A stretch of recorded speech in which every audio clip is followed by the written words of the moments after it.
একটা আওয়াজ তোলা হচ্ছে তিনটা রাজ্য দখলের পরে।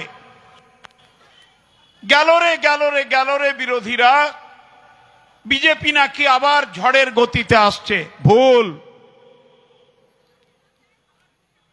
আমি 42 বছর এমএলএ গিরি করছি, 53 বছর রাজনীতিতে আছি। এই পাশেই চাচার পায়ের তলায় বসে রাজনীতি শিখেছি। জ্ঞান সিং সোনপাল, এই সেই জায়গা আমার বহু পরিচিত। আমি আপনাদের দায়িত্ব নিয়ে বলছি, আমাদের নেত্রী মমতা বন্দ্যোপাধ্যায় যে কথাটা 5 মিনিটে বিশ্লেষণ করে বলেছেন ওটাই সত্য। ইন্ডিয়া জোটের পক্ষ থেকে কংগ্রেস যে নেতৃত্ব দিচ্ছিল তারা যদি একটু নমনীয় হতো তাহলে 7 লাখ 8 লাখ ভোটের ব্যবধানে কখনোই বিজেপি জয়ী হতে পারত না। এটা কংগ্রেসের ব্যর্থতা, এটা জনগণের ব্যর্থতা নয়। তাই আবার ইন্ডিয়া জোট দিল্লিতে আলোচনায় বসছে। এবার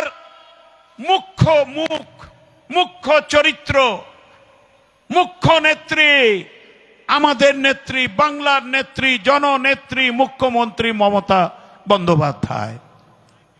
তিনি কি বলেছেন? যে যেখানে শক্তিশালী তাকে লড়তে দাও, আর সবাই মিলে তাকে সাহায্য করি চলো। এই ফর্মুলাটা যদি ইন্ডিয়া জোট মেনে নেয়, ঝড়ের মতো বিজেপি ফুৎকারে উড়ে যাবে। দেখেছেন মধ্যপ্রদেশের মুখ্যমন্ত্রী চেয়ারে বসেই বলছে প্রকাশ্যে মাংস, মাছ, ডিম বিক্রি করা যাবে না। কি বলেন খড়গপুরের লোক? মাংস খাবেন না, মাছ খাবেন না, ডিম খাবেন না? এখানকার নেতা দিলীপ বাবুকে জিজ্ঞেস করবেন, এখানকার একজন খোকন বিধায়ক আছে, তাকে জিজ্ঞেস করবেন, হ্যাঁ গো বাবু, আমরা কি ডিম খাবো না? আমরা কি মাংস খাবো না? আমরা কি মুরগি খাবো না? আমরা কি মাছ খাবো না? দেশটাকে ভাগ করতে চাইছে। আমার দেশের হিন্দু মুসলমান, আমার দেশের শিখ খ্রিস্টান কিসাই বুদ্ধিস্ট, আমার মন্দির, আমার মসজিদ, আমার গুরুদ্বারা, আমরা একটা জায়গায় রয়েছি গো, তার নাম ভারত। এই খড়গপুর মিনি ইন্ডিয়া, ছোট ভারত। এখানে সব ধর্মের মানুষ আছে। দক্ষিণ ভারতের তেলুগু ভাই বোনেরা, কর্ণাটকের ভাই বোনেরা, কেরালার মালায়ালাম ভাই বোনেরা, ওড়িশার ভাই বোনেরা, ঝাড়খণ্ডের ভাই বোনেরা, বিহারের ভাই বোনেরা, পাঞ্জাবের ভাই বোনেরা, হরিয়ানার ভাই বোনেরা, আসামের ভাই বোনেরা, বাংলা তো আছেই। দেখুন মিনি ইন্ডিয়া। এই খড়গপুরে আমি যদি বলি এটা থাকবে না, ওটা থাকবে না, এই পুজো হবে না, ওই পুজো হবে না, তোমাকে এটা খেতেই হবে, সম্ভব? ভারত থাকবে, খড়গপুর থাকবে, বাংলা থাকবে? বলুন, থাকবে? এই প্রতিবাদটাই করেছেন আমাদের নেত্রী মমতা বন্দ্যোপাধ্যায়। এই প্রতিবাদ করেছেন আমাদের প্রধান সেনাপতি অভিষেক বন্দ্যোপাধ্যায়। আমরা তাদের সৈনিক। তৈরি হন, সাউনি বলবে সব কথা। মেদিনীপুর জেলা থেকে আমরা এই বিপ্লবের তীর্থভূমি মেদিনীপুর, এই জেলা থেকে যুব, ছাত্র, মা, বোন, কৃষক, শ্রমিক সবাই মিলে আওয়াজ তুলি, আর নেই দরকার বিজেপি সরকার। এবার দরকার মমতা ব্যানার্জির নেতৃত্বে সরকার দিল্লির মাটিতে।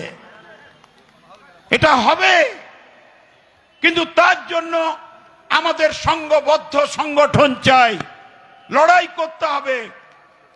এই 10 বছরে আমাদের নেত্রী, এই 10 বছরে মমতা বন্দ্যোপাধ্যায়ের সরকার, মা মাটি মানুষের সরকার, গ্রাম থেকে গঞ্জ, গঞ্জ থেকে শহর, শহর থেকে কলকাতা, উত্তর থেকে দক্ষিণ, পূর্ব থেকে পশ্চিম, বাংলার ছত্রে ছত্রে মানুষের জন্য, মা বোনেদের জন্য, ছাত্রদের জন্য, ছাত্রীদের জন্য, তপশিল, আদিবাসী, সংখ্যালঘু কি কাজ করেছেন প্রতিটি যুব নেতার কণ্ঠস্থ থাকতে হবে। আমি সায়নীকে অনুরোধ করব তার জেলার নেতাদের নির্দেশ দিতে, ছোট্ট করে একটা বুকলেট তৈরি করুক। At a glance West Bengal, at a glance Paschim Medinipur, at a glance Kharagpur, at a glance. ওই তথ্য আমিও বলবো, সোনু সিংও বলবে খড়গপুরের, এখানে নির্মাল্যও বলবে, এখানে সৌরভও বলবে, সৌরভ চক্রবর্তী, এখানে অজিত মাইতিও বলবে, এখানে প্রতিভা মাইতি বলবে, উত্তরাও বলবে, এমএলএরাও বলবে। এক টোনে কথা বলতে হবে। বলছে পশ্চিমবঙ্গে নাকি আইন শৃঙ্খলা নেই। সিপিএম এর রাজত্বে কংগ্রেস আর তৃণমূল কংগ্রেসের 52,000 কর্মী খুন হয়েছিল। টোটাল মার্ডার 1,20,000, তার 70% সংখ্যালঘু মুসলিম। 1,20,000 মানুষ খুন করেছিল সিপিএম এর রাজত্বে, তার মধ্যে 70% সংখ্যালঘু মুসলিম। ভাবা যায়? এই যে পঞ্চায়েত নির্বাচন হলো পশ্চিম মেদিনীপুরে, সবাই থরথর করে কাঁপছিল, এই গেল, রক্ত ঝরলো, কেউ বোধহয় মরে যাবে, কার বাড়িতে আগুন হবে।